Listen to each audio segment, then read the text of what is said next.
Salam hörmətli izləyicilər. Bu gün sizə Telegram kanalımızda paylaşdığımız OTK-nın keçənki birinci sınağın dil qaydası sualının birisini izah etmək istəyirəm. Çox maraqlı bir sualdır. Siz də Telegram kanalımıza keçid edib bu sualların hər birini və digər sınaqları 20 sınağın hər birini orada işləyə bilərsiniz. Qeyd edim ki, linkini deməli bizim şərhlər bölməsindən, postlarımızdan tapa bilərsiniz. Qarşısında müvafiq işarələr qoyulmuş sözlər əsasında cədvəldəki uyğunluğu müəyyən edin. Uşaqlar, bizdən soruşur burada uyğunluq. Gözüm körpüdədir, dayanmış qatar, elə bir saxlayır o bizi qəsdən. Burada var körpüdədir sözü kvadratın əvvəlində.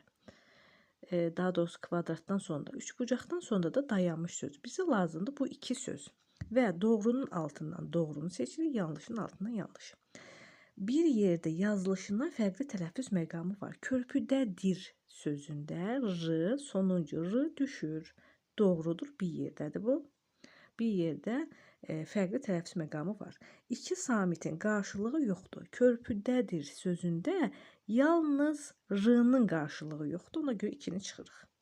Yəni ikinci r düşdüyü üçün əvvəldəki bu üçüncü səs r-nın qarşılığı yoxdur. 3'e keçək. 3 aiddir ikinci sözə, dayanmış sözünə. Bir samitin qarşılığı yoxdur.